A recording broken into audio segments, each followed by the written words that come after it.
Hello friend, welcome to Rumesh family kitchen. আজকে আমি পেঁপের তরকারি করব একদম মাংসর মতো করে। আমি এখানে পেঁপে নিয়ে নিয়েছি বয়েল করে, দুটো আলু কেটে নিয়েছি, 4টা থেকে 5টা পেঁয়াজ কুচি কুচি করে কেটে নিয়েছি, একটা টমেটো কেটে নিয়েছি, আর আদা রসুন চুলে রেডি করে নিয়েছি। এখন আমি পেঁয়াজের সাথে আদা রসুনগুলি দিয়ে দিলাম, মিক্সিতে পেস্ট করে নেব।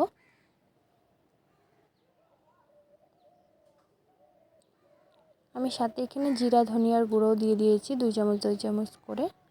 আর এখানে কড়াইটা বসিয়ে দিয়েছি, কড়াইতে তেল দিয়ে দিলাম।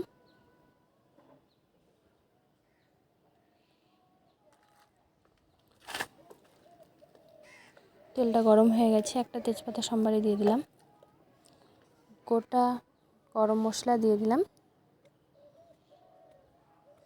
অল্প জিরা সম্বারে দিয়ে দিলাম, পেঁয়াজ কুচিগুলি দিয়ে দিলাম। এটাকে এখন অল্প ভালো করে ভেজে নিব। তারপরে কেটে রাখা টমেটোটা দিয়ে দিলাম, অল্প লবণ দিয়ে দিলাম পরিমাণ মতো।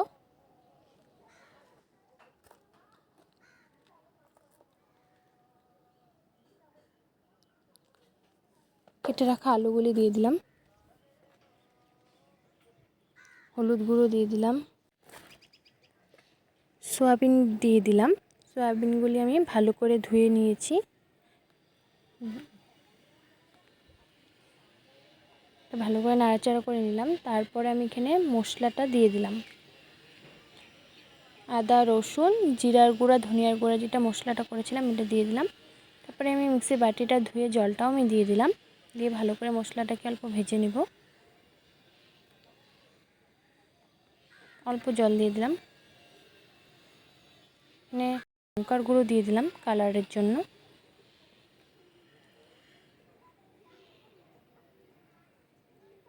ভালো করে এখন কষিয়ে নিব।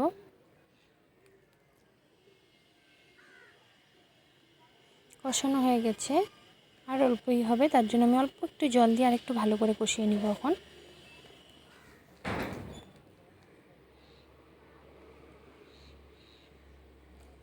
কষানোটা হয়ে গেছে, আমি এখন পেঁপেগুলি দিয়ে দিলাম।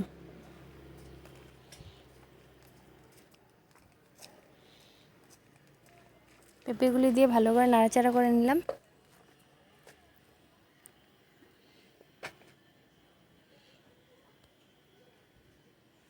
আর অল্প লবণ দিয়ে দিলাম স্বাদ অনুযায়ী, কারণ মশলা ভাজার সময় আমি অল্প লবণ দিয়েছিলাম। আমি আরও অল্প জল দিয়ে ভালো করে আরেকবার কষিয়ে নিব। আমি পুরো সবজিটা আমি জল দিয়ে কষিয়ে কষিয়ে বানিয়েছি। হয়ে গেল, অল্প ঢেকে রাখবো।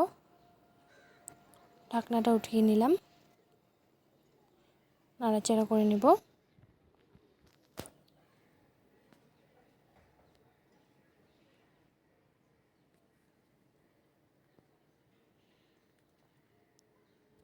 আমার প্রায় হয়ে গেছে, এখন একবারে আমি জল দিয়ে দিলাম মাপ অনুযায়ী, কারণ আমি বেশি ঝোল রাখবো না, ড্রাই রাখবো, এই জন্য আমি অল্প একটু জল দিয়ে দিয়েছি। অল্প ঢাকা দিয়ে রেখে দিয়েছি, ঢাকনাটা উঠিয়ে নিলাম।